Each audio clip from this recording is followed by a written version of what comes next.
Let's perform an inspection on the mobile app. This is the dashboard. You can see that I have 2 overdue inspections.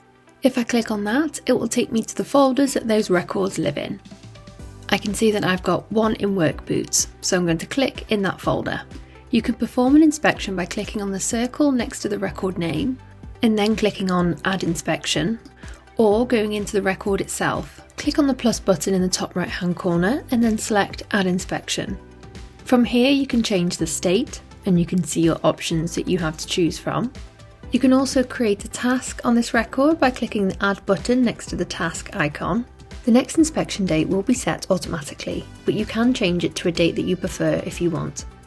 You can add any overall comments to the inspection, and you can also upload any files or photos by clicking on the photo icon. Once I'm happy with my inspection, I'll click on the Save button and I have the option to submit or save draft. Once I click Submit, the record will update with the new check dates and it will be safe for use.